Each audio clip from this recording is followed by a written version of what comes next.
Welcome to the Vanilla to Vixen podcast. This show contains adult content, so if you are under 18 or easily offended, please switch off now.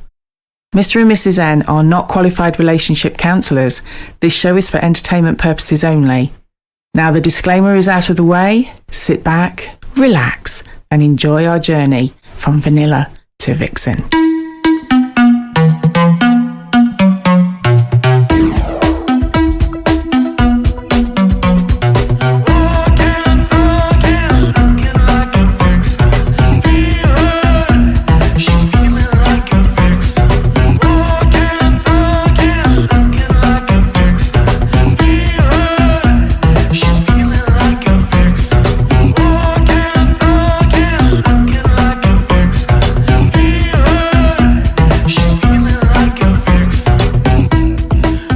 Welcome to episode 163 of Vanilla to Vixen. We are your hosts, Mr. and Mrs. N, and we're also sometimes known as... the naughty couple. Hello, Mrs. N. Hello, Mr. N. What another riveting episode we have. You poor guys, another hour of listening to us. Oh my goodness. We've had a few letters this week, and they're really from the heart, aren't they? Yeah. They're really from the heart. We've had a few, not letters, they're actually emails. If you're going to do correctly. I am, yeah. I haven't seen the postman in 10 years. We picked a couple of the emails out and we've kind of shaped the whole show around the questions. Yes. I think it's fair to say. Yeah, we think it's a very important topic. Absolutely. Yes, absolutely. And talking of topics. Okay. I've got a little story for you. Right. Why men listen to women only at the last minute. Okay. We yank that handbrake on at the last minute. That's what we do. Okay, I'll tell you this story. So, in church, there was a family, and they've all been recently baptised. And after a month being new members of the church, the bishop calls them in separately to see how they're all getting on and how they're getting on in the flock, so to speak. And during the interview, the bishop asks the father of the family, he says, will you give a talk next Sunday in church? And of course, they're all newly converted and want to make a good impression. So the father says, sure, but what would you like me to give the talk on? And the bishop says, you can talk about anything that you feel would be beneficial to the congregation, like past experiences and things that have changed your life in a positive way. And he thinks, oh, blimey, this is all rather serious, isn't it? So he goes home and immediately starts thinking about what he'd like to speak on. And one night he's working on his talk and his wife comes in and she's all very excited. She says, okay, darling, what are you going to talk about? What are you going to give your talk on? And he sits back and he says, well, after much thought, I've decided to give my talk on water skiing. And she goes, water skiing? This is church. We're talking about, you can't give your talk on water skiing. That'll be indecent.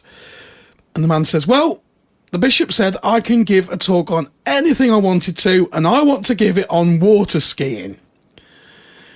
Now, a husband, he's known as being a bit of a joker. She thinks he's winding me up, so she shrugs it off and doesn't worry about it. And as Sunday comes and gets a bit closer, she starts to get a bit nervous. And she can't take it any longer. And so they arrive at church in the car park, and she says to him, all right, sweetheart, the joke's over. What are you really going to give your talk on? And he says, no, I'm being serious. I'm going to give my talk on water skiing.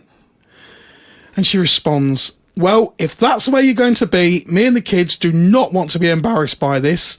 So we'll be sitting here in the car. You can go in there, give your talk. We're not coming in. And he says, fine, that's the way it's going to be. I'm going into church. You can stay in the car. So he goes into church and his family's sitting in the car with the windows open, just shaking their heads. And he sits down and he's waiting for his turn to speak in the church. And then he thinks it over to himself. And it's that part, the men realise, we get to a certain stage and we realise time to stick the handbrake on. And he thinks, what was I thinking? Water skiing. I can't do this. So he goes to his backup plan. And he thinks, okay, I'll be fine. So he stands up and he gives a very heart-wrenching talk on adultery and how it's changed his life. After the session ends, he goes back to the car in the car park. He's really pleased with himself. He's going to go up to his wife and tell her exactly what he did. But before he could say anything and get to the car, the bishop comes up to his wife and he says, "Oh, madam, your husband gave one of the best talks this church has ever had. He was absolutely marvellous. There wasn't a dry eye in the room after he finished. He was wonderful." And the wife just stared at the bishop in disgust. And she says, "You must be joking. He's only done it twice while we were on holiday, once with my mother and once with my sister, and he couldn't get up either time." And there you go, you see. That's a good one. Glad you enjoyed that. It's a bit of a long one, but we got there in the end. So, on to the show. Yes. And we've got some amazing events coming up. We do. So for anybody that doesn't know, if you've just tuned in, we are Mr. and Mrs. N, and we host V2V events. What is a V2V event, Mrs. N? A V2V event is an evening full of amazing experiences. It's fun. For liberated people. It's for liberated people. It's for people that have been intrigued with the naughty hobby, want to dip their toe, a little bit nervous. We have music. We have fun and games. We do. We have all sorts of things. So we've got a couple of events. We've got an event on Friday, the 3rd of October. We do. And you might be a couple that have listened to us for years and years and years, because we've been here forever. Thank you. Thank you for sticking with us. And you might think to yourself, I cannot come to a private members club. I'm not ready for that. Yeah. So we hold an event in a hotel. We do. And it's not just a normal, Holiday Inn type hotel. Not that the Holiday Inns are bad. They're lovely. But you don't want just a function room and... No, we've got the whole hotel. Yeah. And it's a beautiful Grade 2 listed hotel in Bewdley in Worcestershire. Absolutely gorgeous. It's got royal historical value to it. It does. It's got beautiful big rooms, a beautiful big oak bar. It's all absolutely gorgeous. It's going to be a special night. And we call that night the Velvet Vixen night. We do. We do. One other thing about our events for people that haven't been or don't know is it's all about making you guys feel special. Absolutely. And with the Velvet Vixens, because of the venue, we like to make you feel extra special. Absolutely. So we like to dress up. We like to wear velvet.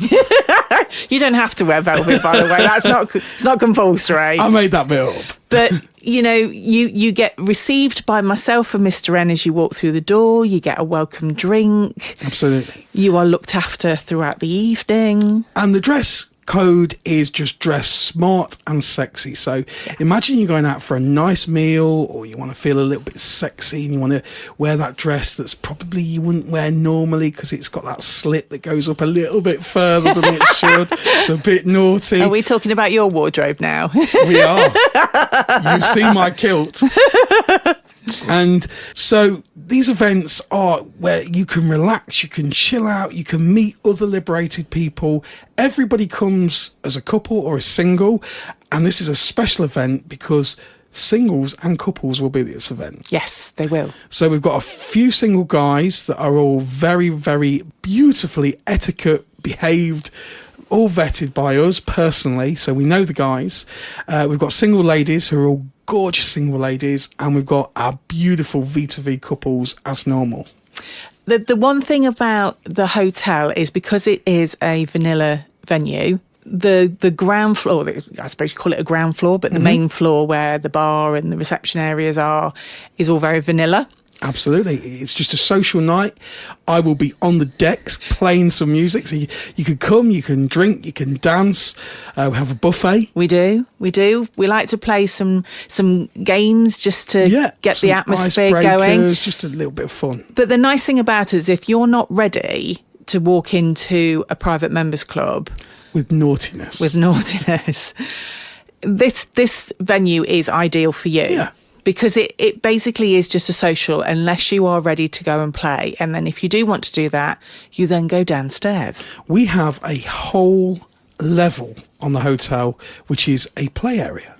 And you can wander down there. You can just, sit in one of the rooms and just survey the surrounding views if you want to.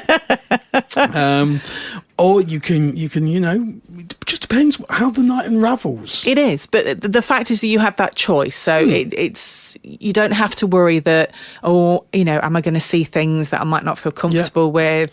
If you go with your partner, you can just go and play with your partner. Yeah. If you make a connection, you make a connection. Whatever happens, that's a bonus. But the priority of the night is you just go and have a great social night. Yes. And that is on Friday, the 3rd of October. If you want to find out more details of that, it's on our website, V2V, that's V2V.uk, V2V.uk. Just 5 digits in it. That's all it is. V2V.uk. 6 if you count the dot.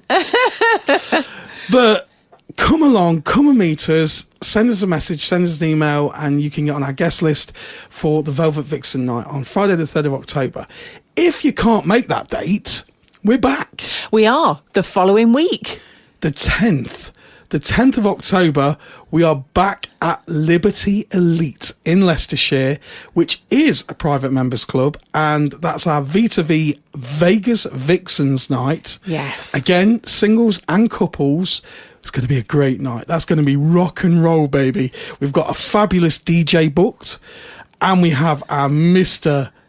Vegas himself. Exactly. We have the beautiful Callum that is coming back to do the casino games. Absolutely. Can't wait to see Callum again. He's amazing. Yeah, he was absolutely amazing last time he came. Everybody really enjoyed it. So, yeah, if you want an opportunity to come and play some casino and, maybe win some naughty prizes. And we always focus on nights that are ideal for newcomers. So if you want to just come and play on the Vegas tables, you can. Obviously, they're just a fun table. You can't win real monies. No, but you can win naughty prizes. You can win naughty prizes, which is better than real monies. It is, absolutely. You don't need real monies. You just need naughty prizes. So come along, come and meet us at V2V or at the Velvet Vixen night. We're going to have a lot of fun over this next couple of weeks. Yes. It's going to be Oktoberfest V2V style. Oh, yes, it certainly is. Anyway, Mr. N, before we talk about the main meat of the show, as you like to call it. That meaty thigh. A meaty thigh? Meaty thigh of the show. Well, I was going to say, talking of meaty thighs, but I can't say that because she doesn't have meaty thighs at all. She's stunning. Oh, are you talking about the slender thighs? I am talking about the slender thighs of Mrs. Mother Trucker. It's Fun Fact Friday. Fun Fact Friday. If the sun exploded, there would be a very bright light and likely a bunch of radiation like gamma and X-rays. These would reach the Earth in 8 minutes and 20 seconds and would be enough to kill everything on Earth pretty quickly. Excellent. That's really lifted the atmosphere. Thank you, Mrs. Mother Trucker. Well, after all that build-up to V2V, you can meet Mrs. Mother Trucker and she'll lift you up. Now known as our little ray of sunshine. And she explodes in 8 minutes. Goodness me. I think there's 8 billion people is there on Earth. 8.2 billion body count before we've even started. Fantastic. Talking about body counts. Yes. So there's been a lot of talk in the news this week about sex. Yeah, as always. As always. And one of the articles that I found was actually in Cosmopolitan. All the women love reading about sex. It's always in Cosmopolitan. Yes. Well, this article was to do with 21 women on whether body count really matters. Body count as in? As in how many people you've had sex with. I see. Okay. So they asked 21 women what their thought was. does it matter to you if somebody's had a high body count, or does it matter to you if they've had a low body count? Does that bother you? These are some of the responses from the 21 women. Yes. As in whether do they care or not about high or low body count. So the first one says, experience never hurt. I don't know numbers and I don't want to know. As long as they are healthy and good at what they do, experience never hurt. So she's not bothered. No, as long as they can perform well, that's all she's bothered about. You see, you're going to need a bit of body count to be able to perform. You know, you can't get your old plates on and jump straight in and be a top performer. I don't know, I agree with that. What do the rest say? So the next one says, they prefer a low body count because it indicates that the person has similar views as they do. So she says that she's very romantically aligned when it comes to sex. I need a relationship and deep feelings for it, so I prefer a partner who feels the same way. But then it's like, that doesn't necessarily come with a low body count, though. Does it say their ages? No. Okay. No. Carry on with this. Next one is, this may sound complicated, but I care about body count in the sense that I care if he treats women as disposable or just a whole. Oh, yeah, you've got that. You've got that. If you've got a high body count in a short period of time, yes, that could show disposability. So, yeah, okay. So she goes on to say, I can get over a high body count, though it's not my preference and it may raise concerns, and depending on how high, I may dismiss the romantic option. But I don't think I can get over someone who is just shallow or using people. I just don't like dudes who act like they own the world and no one else matters. It's a major turn-off. This sounds very American. It does sound very American. Aren't they always? Yes. Aren't they always? The next one is, I really do care, mainly from a hygiene point of view. And I would ask, I've been with my partner for 9 years, so this hasn't been an issue for me. But when we first got together, I made them all take an STI test before I would even think about touching them. Very wise lady. That was Valerie, aged 31. There you go. She's got a high body count herself. But the thing is, as long as that you get tested, it's totally irrelevant what your body count is. It is really. You know? So, I don't see the point in the... Yeah, okay. Okay, the next one says, I don't know the exact number for my boyfriend, but we have talked about past sexual experiences, so I have an idea. I find it interesting to talk about, but if I like how he is now and what his attitude about sex is with me, sluttiness, or the opposite, in his past doesn't change anything for me. It's all just part of who he is. Does she say her age? Nope. She likes the label thing. She likes the label thing. The next one is, I don't have a preference for that because I'm not an immature idiot who thinks sex makes someone a better or worse person. Yeah, I like your attitude, honey. Yeah, okay. Another one said, I don't care to a certain extent. What worries me is high body counts like 60 plus or something, is that they might denote an attitude towards sex that is not healthy. So a bit like the previous woman. Oh, you could be an addict. Yeah. Sex addict, so okay. Using sex as a coping mechanism, for example, using sex to solve self-worth issues, relying on sex to feel good about life, treating sexual partners as disposable objects. If someone has a high body count but doesn't have these issues, or has had them in the past but worked on it and no longer does, then that's fine for me. Also, I don't mind people being virgins as long as, again, they don't have an unhealthy attitude or vision of sex. They do say that signs of an addiction is if you need something to feel good about your life. Yeah. So if you feel you need it, but then that's a difficult one, isn't it? Because you can say that both of us we've talked very intimately to each other and said neither of us would want to be without the naughty hobby in our lives. Yeah. But that's primarily because of the friendships. But yeah, you would miss it, and it's not something I would want to give up. Could I live without it? Yes, I guess I could, definitely. Yeah, we've said this before, though, haven't we? That if we're ever in a situation, you know, as much as we love the naughty hobby, if it was then becoming an issue for our own relationship, we would give it up. Take up water skiing. We'd take up water. So if you think about it, when we first met, neither of us had had many partners. We had low body counts. We had a Mrs. very M. low body count. Obviously, now we're a bit fucked with it.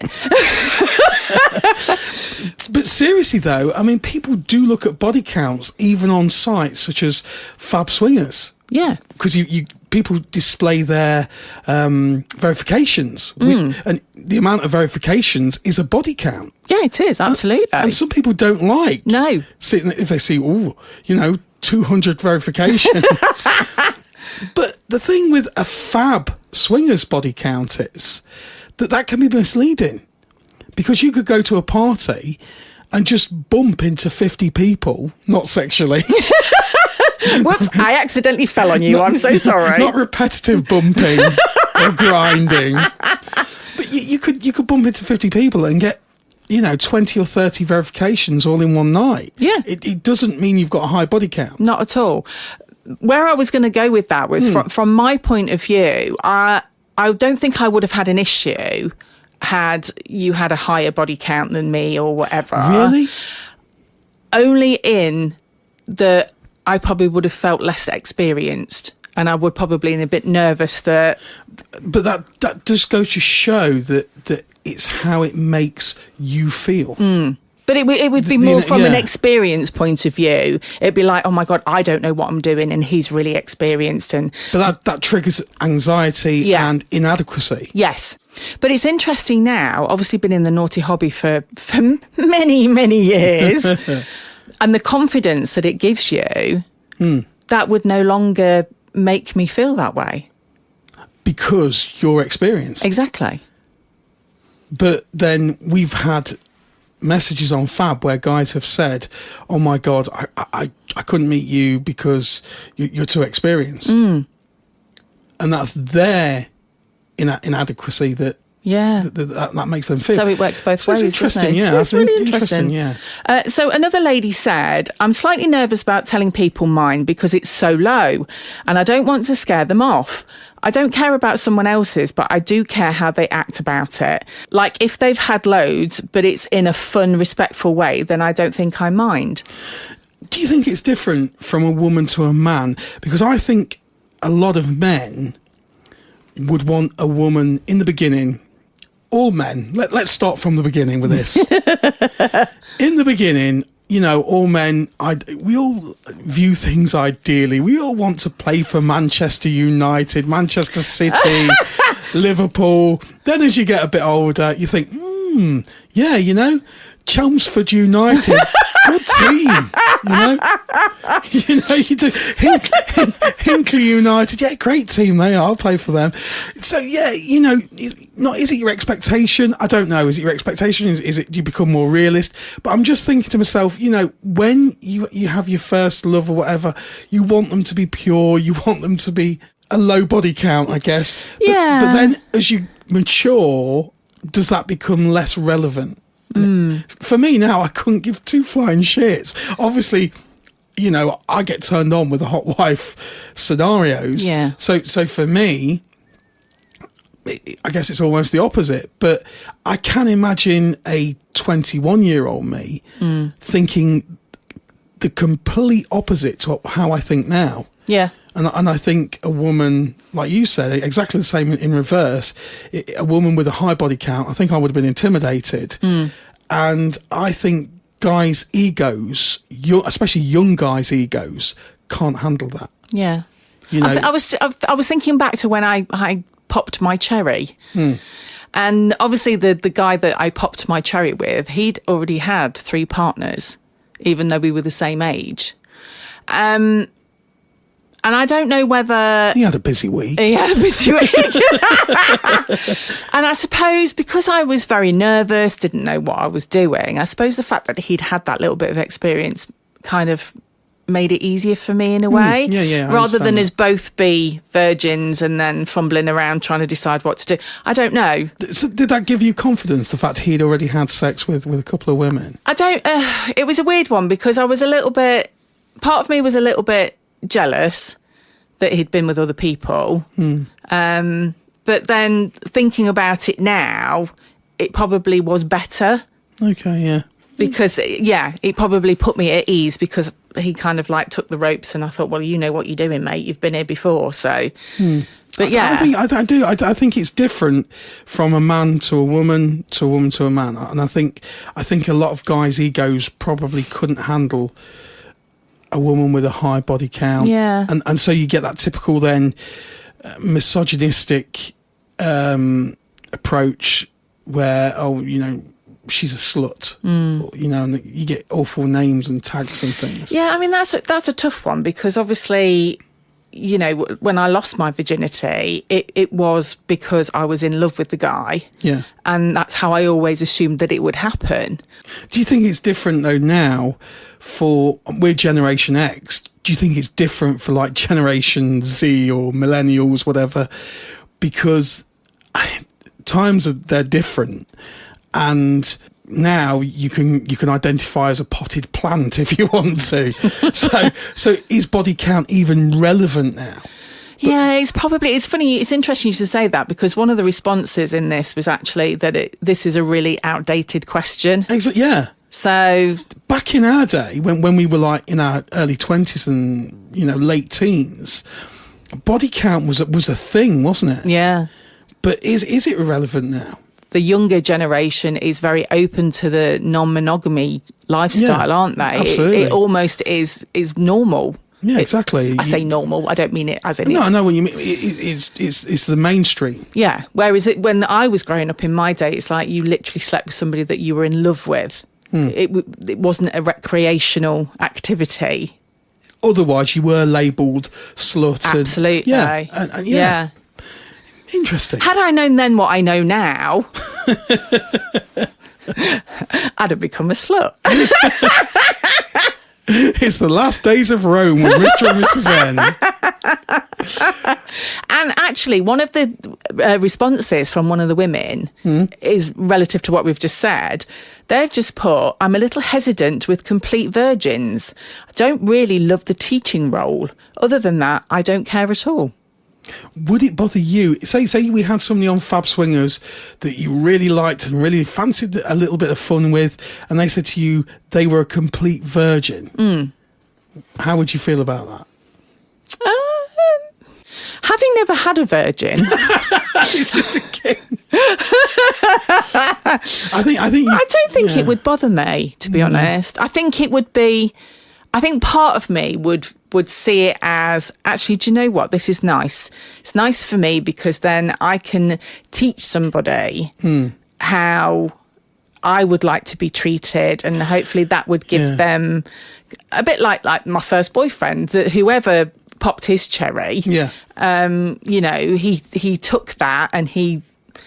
And especially for guys, if you get into your mid-20s, whatever, and for one reason, whatever, you've not lost your virginity, then it can become an issue. Yeah.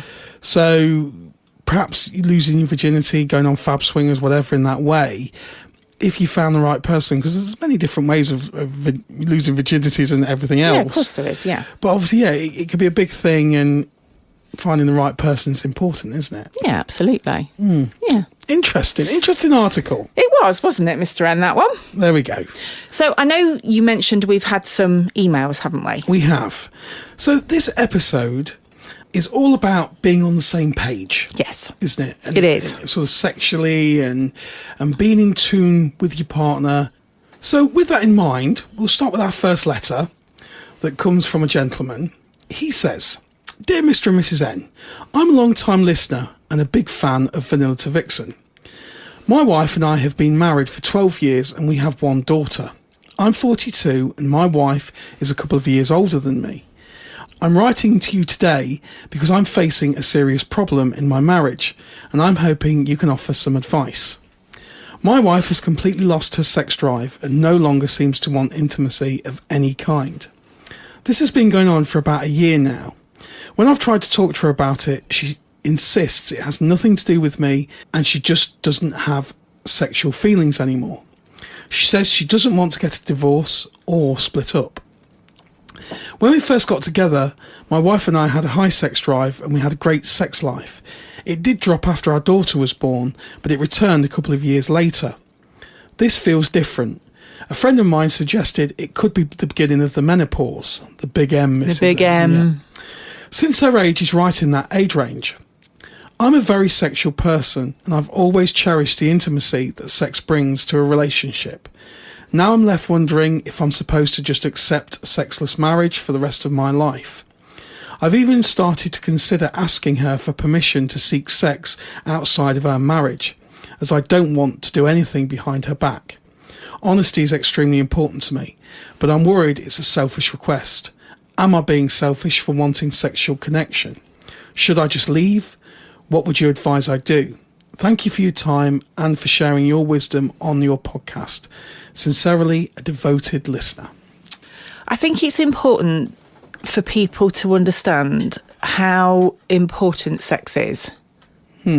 Because it's very easy to just say, oh, well, you know, he's just pestering. He wants it all the time and I haven't got time. I'm too tired, or I'm this, that and the other.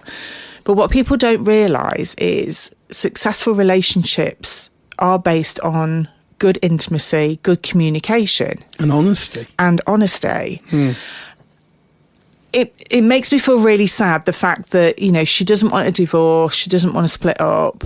But she just doesn't want sex. No. And I suppose the thing is, you need to find out the route to where that is. I mean, if it is the big M, then I totally know where she's coming from. It is interesting as well that he mentions in the message that this has happened before. Yeah. And obviously after the first child. After the first child. And I suppose that's two big parts of a woman's life, isn't it? Where her emotions and her hormone balance is going to be all over the place. Absolutely. You know, having a child and then the big M. Yeah.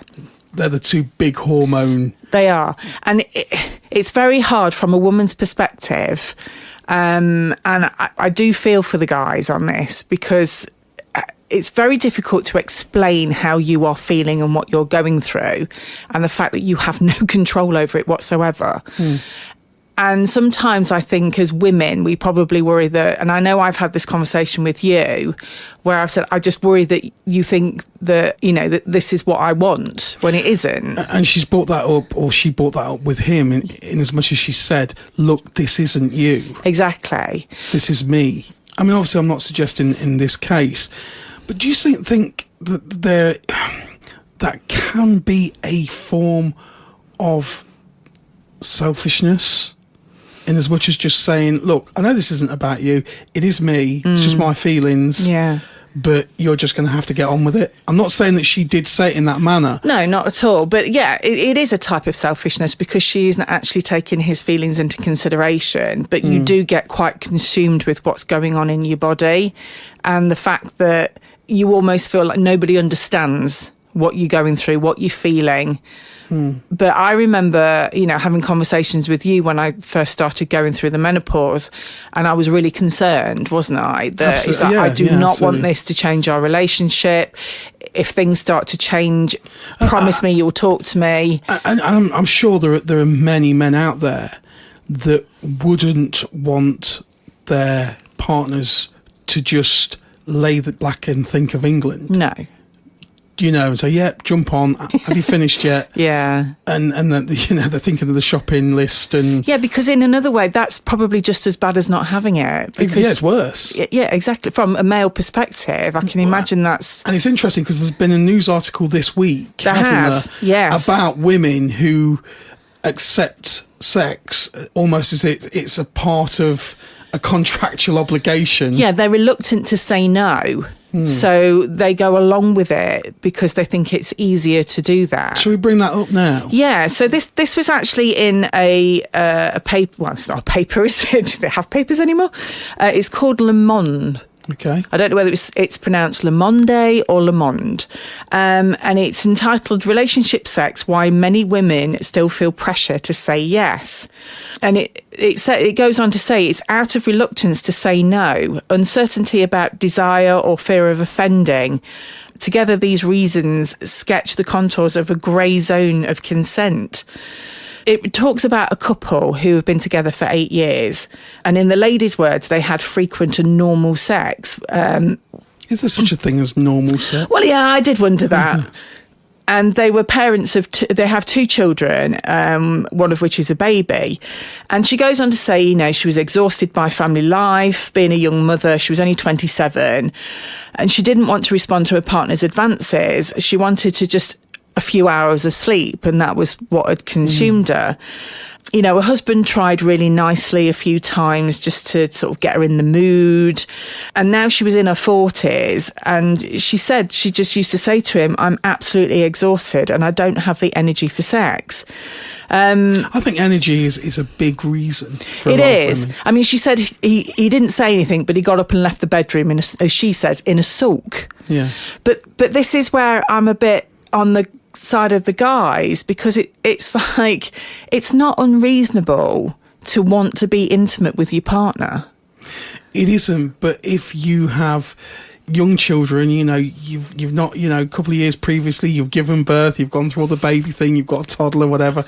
Those first 5 or 6 years of having kids, we know, are exhausting. They are.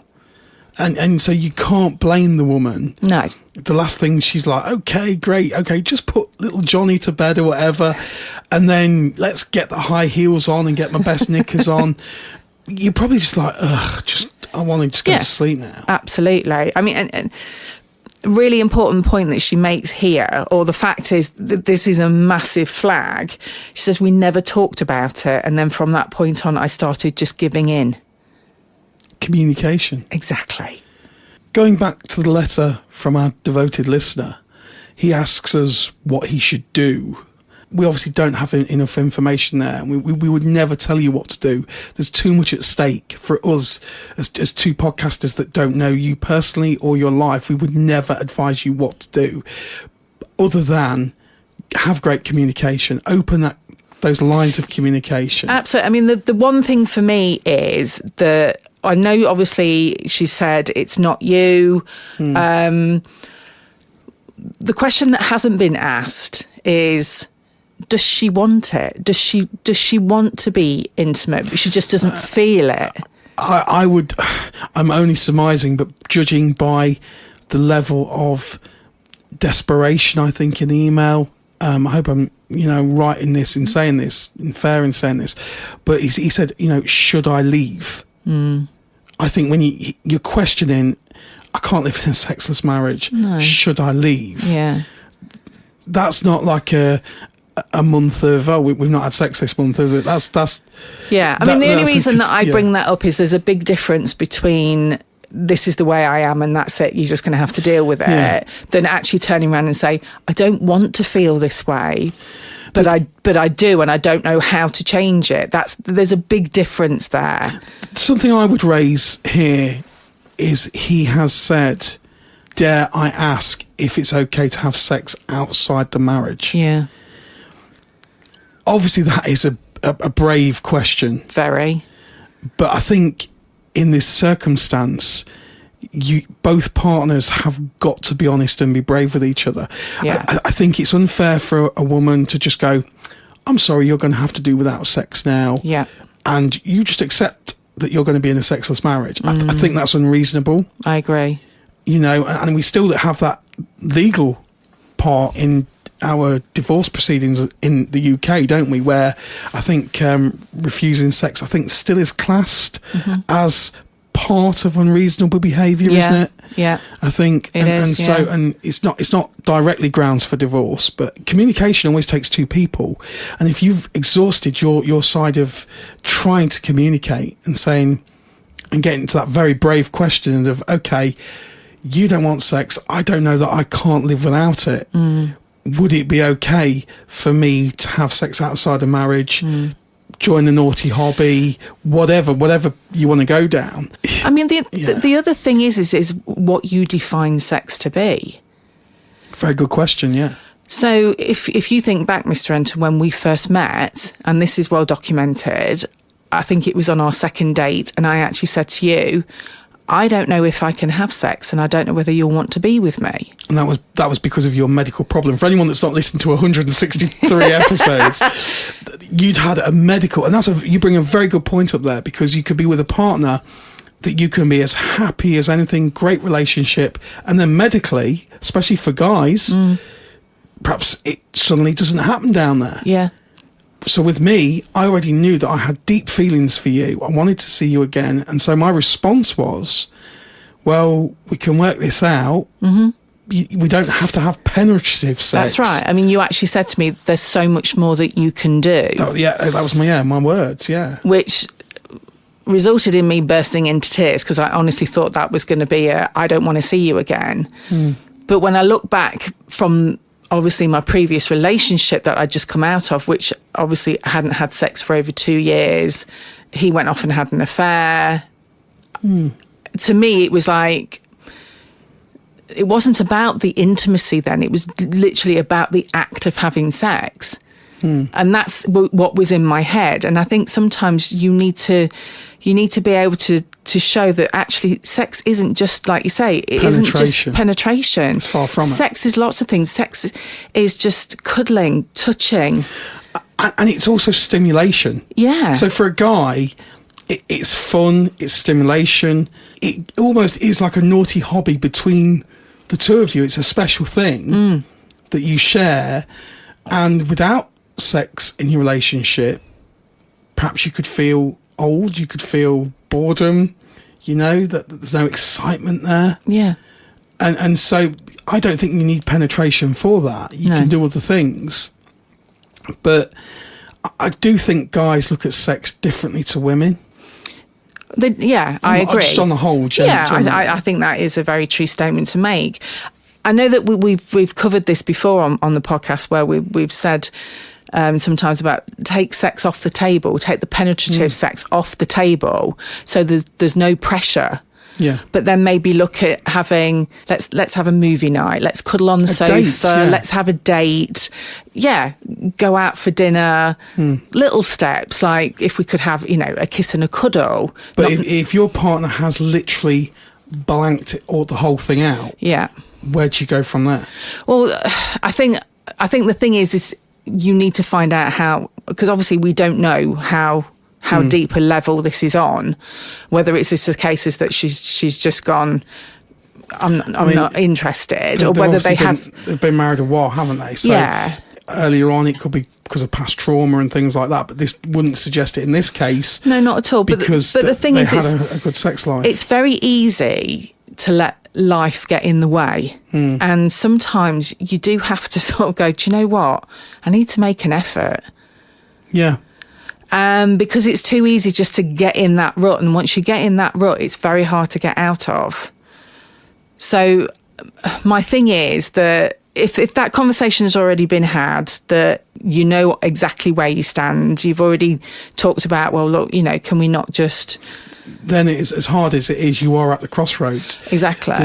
If she's already said, look, this is the way it is, I'm just not having sex, full stop, you're already, it's a horrible crossroads to be at, but then your choices are, you just have to accept that, and you are in a sexless marriage, and then it's the question of what's the best thing for you to do. Well, I mean, for your family. Yeah, I mean, in the letter it doesn't sound like she's she doesn't. She said she doesn't want divorce, but let's be honest, that can be for financial reasons. It can be. You can be comfortable. They've got a child, so that's a lot of commitment there. Yeah, I mean, there are couples out there that don't necessarily have that sexual connection, but they work so well as a partnership. Exactly, and it does work. And he obviously suggests that because he suggested, well, can I get sex outside the marriage, and then just carry on as the team at home. I mean, we do know that does happen. Yeah, absolutely. But that has come from that conversation, and that both parties have agreed to it. Absolutely. And I think if you change a relationship, because that's a big change in a relationship. Huge. And she might be laying there thinking, yeah, you know what? I'm just turned off by sex altogether. You go out and you fill your boots. Yeah.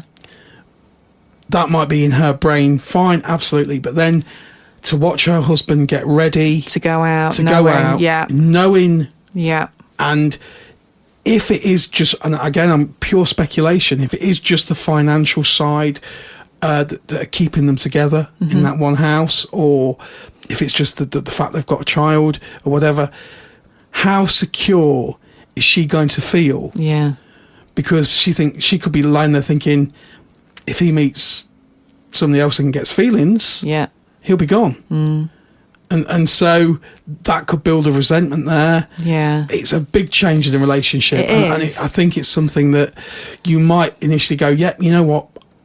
Go and fill your boots. Yeah. You know, I want the best for you. Have a good time. Yeah. Fantastic. Go and get rid of your urges. But then to lay there and think about that. Yeah. That might be a bigger step than she's considered. I mean, the one thing, and I don't know whether, you know, your partner would be open to it, but if it was something that she felt that she would be prepared to try and, you know, work through or talk to somebody, I would recommend speaking to the sex coach that we had on a few weeks ago. Yeah. Or even a sex therapist. Or a sex therapist. With that, you might need a sex therapist. But like I say, the sex coach, obviously listen to that episode, then you will know the difference between a coach and a therapist. And yeah, I think speaking to someone professionally is definitely the best advice. If your partner doesn't want that, then I think you just have to accept you're at that crossroads. Yeah. And there is only one person that can tell you what to do in this stage, and that's you. Yeah. And you've got to decide, if you really cannot live in a sexless relationship, then you've just got to decide what is the best option for you. Yeah. But we do wish you well. All the best, my lovely. My heart is saying I really hope you guys can work through it. You've been together a long time, and obviously there's kids involved. Yeah. So we do wish you all the best. Absolutely. We move on. We've got a second letter. Okay. That I wanted to read out this week. And this is from a lady. And I did say, you know, we seem to have everybody writing about the same thing. And this says, "Dear Mrs. N," just to you. Okay. So I'm not allowed to read this. I'm writing you today as a grateful listener and a newly empowered woman. I'm 52 and a recent divorcee. And your podcast, Vanilla to Vixen, has truly been a lifeline for me. My marriage of 26 years was for a long time defined by a lack of intimacy. My husband and I went from a healthy, adventurous sex life in our younger years to having sex only a few times a year. The turning point seemed to be when I discovered he was having an affair in our early 40s. While I forgave him and we stayed together, it felt like something shifted in me and my sex drive almost completely disappeared. We eventually drifted apart and our divorce was amicable. We were fortunate enough to both be financially stable, so moving into separate houses felt like a natural, logical step. Since the divorce, however, something amazing has happened. I've rediscovered my sex drive. Your podcast has given me the courage to explore, and I've found a fantastic new community through what you call the naughty hobby. And I've made wonderful friends and have even visited my local club several times over the last year and a half. This newfound freedom and pleasure have brought up some complicated feelings. Though I'm confused, I'm honestly a little guilty. I think back to all those years of denying sex to my husband, and it makes me sad. My grown son tells me that his father regrets our split, and that just adds to the confusion. How do I reconcile my past actions with the vibrant sexual woman I am now? Is it wrong to feel so alive now, especially knowing my ex-husband is struggling? Thank you for everything you do. Your advice and honest conversations have been a huge part of my journey.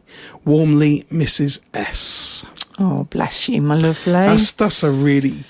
That's really a toughie, isn't it? Yeah, so I mean, she's obviously now, I suppose, past the first step of our first writer. Yeah. Our first person who wrote into us. She's divorced. She's now like living the dream, as I always say and call it. But she was obviously, it's an interesting part of the letter that she said she denied sex to her husband. Yeah. After she discovered he was having an affair. Yeah. That's difficult. It seems to be that since they went through that journey and they've both sort of gone off to live their own lives, they can only now kind of appreciate each other. And sometimes I'm a big believer of things happen for a reason. I mean, one thing she doesn't say in her letter is whether the sex stopped before the affair. Yeah. Whether that then led on to the affair, yeah. or whether the lack of sex was directly because she found out about the affair and then sex just turned her off, which again, that can be another reason why somebody loses their libido. If you know, you can feel unwanted, somebody's gone off with somebody else, so you can question your own sex appeal. Yeah. Lots of different reasons, but I think it also shows, from what I can take from the letter, is that they weren't conversations that were being had. So she wasn't telling him why she was feeling the way she was feeling and denying him the sex. It was almost like it was just a process that she was going through. And I always say that you know, an ex is an ex for a reason. Yeah. And you are happy now. Yeah. In Mrs. S, in what you've chosen. And you can't let your guilt for the fact that you've moved on. Yeah, because I think if she was honest with herself, the person she is now is not the person she was then. Exactly. And you can't let your guilt stop you living your best life. No, exactly. That was your life then, but this is your life now. Yeah. And at the end of the day, your partner chose a different path when he had that affair. Exactly. So, and I'm not no blame, no nothing, but there are consequences that come with those kind of actions. Absolutely. Yeah. And so one thing led to another, and here you are. It's interesting, actually, that she talks about the fact that she denied him sex. So in an article in the BBC, literally this week, it talks about the fact that women are more than likely to lack interest in sex rather than men. Okay. So it's twice as likely. I think that's generally obvious with you just take a look at Fab Swingers. Yes. There's God knows how many more times men on there than there are single women. So obviously with women, you know, they do go through certain stages in their life, so which relate to their hormones, like children, menopause, and it does affect their libido. Absolutely, yeah. So I'm just going to read you a bit of this article because it's quite interesting.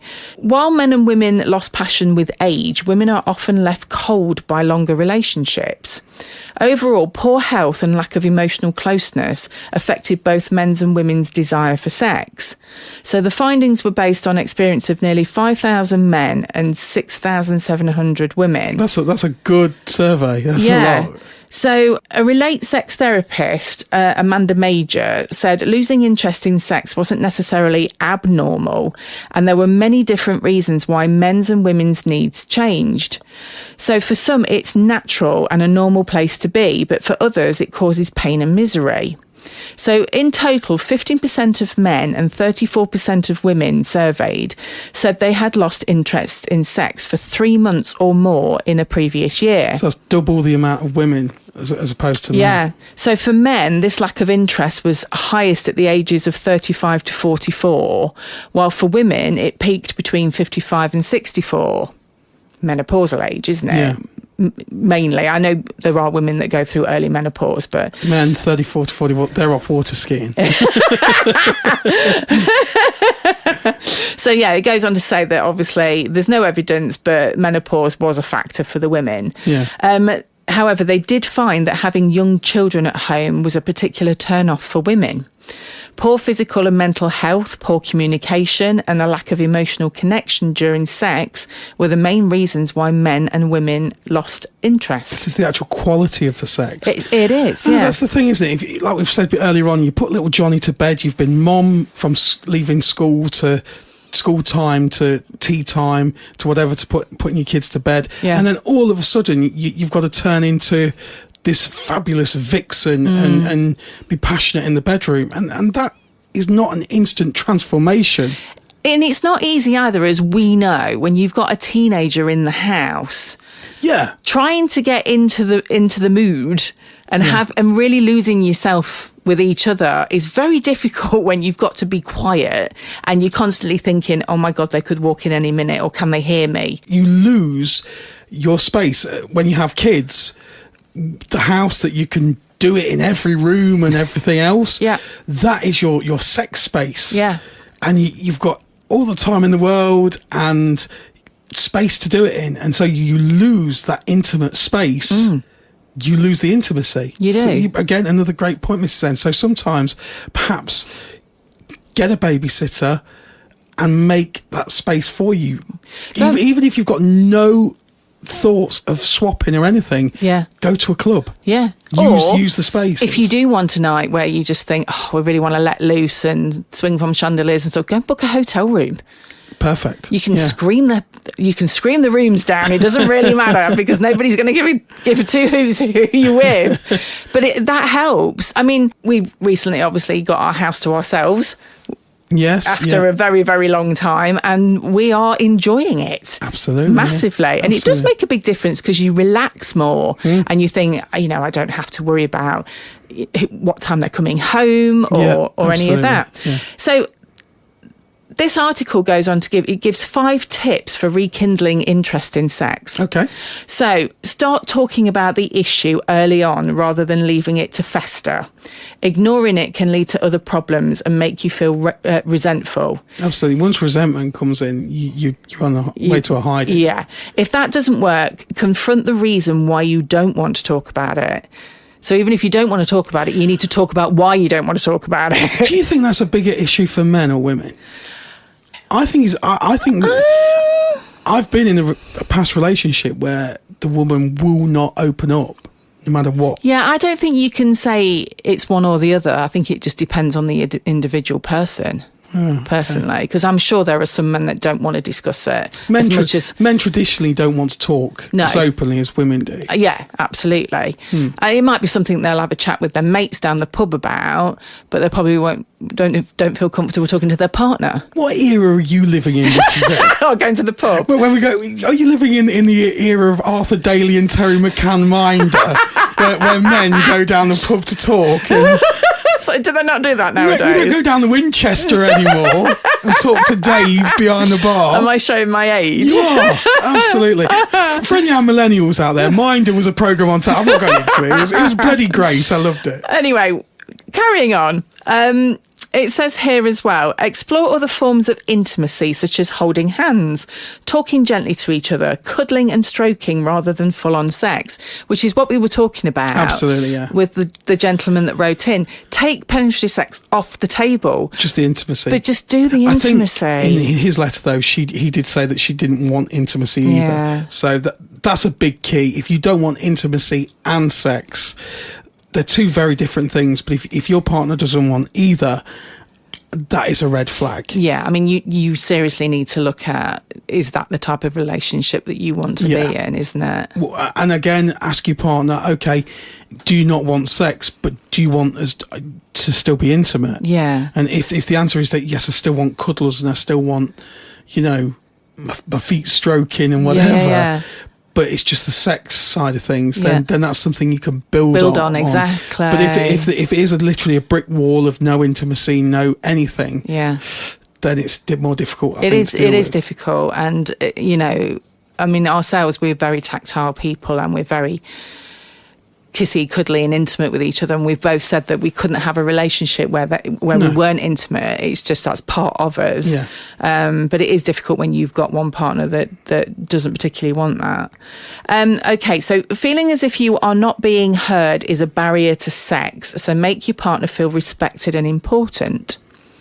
Good advice. Yeah. Get some additional support by going to see a sex therapist, a relationship counsellor or your GP. And then the final one is relax. Many relationships work very well when they are non-sexual, if it's an outcome that is reached jointly. So if you're both happy, but like we said, you're a great partnership, but you're both content with not having that intimacy or the sex, then that works for you. It doesn't matter. Compromise and build. Sometimes it's not going to be instant, is it? Yeah. It's not going to be an instant outcome that you want on either side. So sometimes you've got to compromise. And I always say, go with the slowest person. So if there is a person in the relationship that doesn't want the sex, travel and go at their pace and try and build on that. And as long as they are as considerate and willing to travel along the same journey as you, hopefully you can build upon it. Exactly. I mean, it does go on. This is a really interesting article. So in the National Survey of Sexual Attitudes and Lifestyles in Britain, those who found it always easy to talk about sex with their partner were less likely to say they lacked interest. However, those whose partner had had sexual difficulties and those who were less happy in their relationship were more likely to say that they had lost interest in sex at some stage. So among women, the study found that not sharing the same level of sexual interest with a partner and not sharing the same sexual likes and dislikes were also a factor in loss of interest in sex.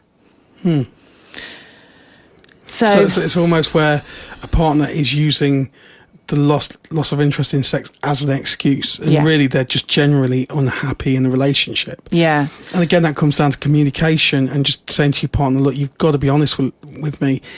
Is it just sex? Take sex away. Yeah. How happy are you in this relationship? Yeah. You've almost got to peel the layers back, haven't you? Like an onion. Like an onion. Lots of layers, yeah. Yes. She goes on to say that if necessary, treat sexual desire problems in a holistic and relationship-specific as well as gender-specific way. So she added that this was a problem that could not be fixed by a pill alone. It seems important to look beyond antidepressants. That's to me, that's just a sticking plaster. Exactly. You can't mask it. You have to get to the bottom Yeah. of what's causing it. And to be able to do that, like you said previously, Mr. N, you've got to be brave. You've got to have that conversation. Yeah, you're already in a predicament where both of you potentially are very unhappy. Yeah. So the fear is that, okay, if I say something, it's that fear of the unknown, of where we're headed. Yeah. So again, you can be honest with each other and say how happy or unhappy you are without fear of destroying anything. If you don't get the response that you are looking for by saying, look, I'm actually really unhappy here and I need to change something. If the response is literally zero, a brick wall, then you pretty much know where you stand. Yeah. And then it is up to you to decide what steps you want to go forward. But if you're already really unhappy, then you've got to ask yourself, what is the next step? Should I change this? Should I go in a different direction? Yeah, I mean, since we've been doing the podcast and obviously we've been doing V2V and been a part of the Naughty Hobby, we have had many, many messages and conversations with couples who have said, you guys have basically saved our marriage because we've given them an introduction to a lifestyle that it's not just about the sex. Yeah. It teaches you to communicate. It teaches you to communicate. It's an escape. Yeah. A lot of therapists would actually say, well, if you need an escape, that can be a sign of addiction. But I personally don't think you need to go that far. No. Sometimes we just need a bit of fun in our lives and we need something to look forward to. Yeah. And so that, if you have, say, for instance, 3 or 4 trips to a club a year, or even 5 or 6 every other month, whatever, as many as you can afford or as many as you're happy to go to, that's something to look forward to. Yeah. Whereas, bless him, our first writer today, he's hit the brick wall that there's nothing to that he can see to look forward to. Yeah. And so if somebody says, I've had enough, I'm not into this anymore, I'm not whatever, you are faced with a very difficult question that you have to ask yourself. Yeah. Am I happy to carry on in this marriage, or do I need to go in a different direction? I think one of the important things is, from a male perspective, is that they don't feel that it's wrong for them to want sex. because it's so easy to put that pressure on yourself that actually I'm a bad person because I want sex. And I'm going to be quite controversial here. And I'm holding my breath. I'm going to be very careful. In today's modern feminism world that we live in, Yeah. there is an element of, dare I say it, within our society where the woman is always right. And so, you know, it can be as I said, where somebody can be quite selfish, and it can be a man or a woman, but they can be quite selfish in just expecting it to say, right, okay, I'm not interested in sex anymore. Yeah. And you're going to just deal with that. Yeah. And I expect you to deal with that. Yeah. And in extreme cases, in relationships where there can be elements of narcissism, I think, that can sometimes be used almost as an emasculation of a man, you know, to make him feel that if he wants sex, then he's a pervert in some way, you know, for just wanting a healthy sex life. Obviously, that's an extreme case, but there's definitely elements there sometimes where it needn't necessarily be a woman. It can be, you know, the other way around, where a man and a woman. Yeah. But I think that there are cases of that. But I generally think sometimes it can be an arrogance, and it can be a form of expectation. It's almost that element of entitlement that, okay, I don't want sex anymore, and this is going to be fine, and this is now how we're going to live. Yeah. And it's not taking the other person's feelings into consideration at all. And like you said, Mrs. N, the consequences of that. So if you live your life selfishly without any thought of how the other person is going to feel, and it goes for anything, you know, it can be, okay, you know, we're moving house. I don't like this house anymore. Yeah. And you're going to come along with me, you know? Yeah. We're going to move house and we're going to move village. I don't like it here anymore. Yeah. Most couples wouldn't dream of doing that. So why do we treat sex differently? I agree. I do agree. And, you know, I've always looked at it, if you are in a partnership, it's a partnership. Absolutely. And it should be a 50-50. You both need to be giving and taking, not just one doing one and the other one doing the other. And likewise, everything's balanced. Don't put yourself in the situation there, like in the first article you read, Mrs. N, where the wife then just goes through the motions, thinking of England, thinking of the shopping list. Yeah. You know, you don't want to go down that route either. And I think the answer to everything, as we've said, is open communication. You can't go wrong. And I think we're about there. I think we are. Oh, that was a good one this week. It was a heavy one, wasn't it? It was heavy, but I think it's a really important subject to discuss again. It's one we get a lot of messages on Fab. Yeah, probably more than any other. Yeah, and I think those two letters, or emails I should say, those two emails that got sent in, thank you so much to both of you who wrote those in. Yeah. Hope life goes well for you, and hope the outcome is the best it can be. Yes. For everyone involved. Yes, there's absolutely. families there involved in the first letter, and yeah, you know. You just have to remember that you are allowed to be happy. Absolutely. And with that, Mrs. N, we've got to pack up. We're on the road tonight in Nottingham. I know. At the Purple Mamba Club. Have you got your gun? Oh, yeah. I'm turning into Tommy Shelby tonight. Oh, I'm not sure we'll make it to the club. Steady on, Mrs. N. Your sex drive is getting carried away with you. We shall see you next time, listeners. Take care. Bye-bye. Bye.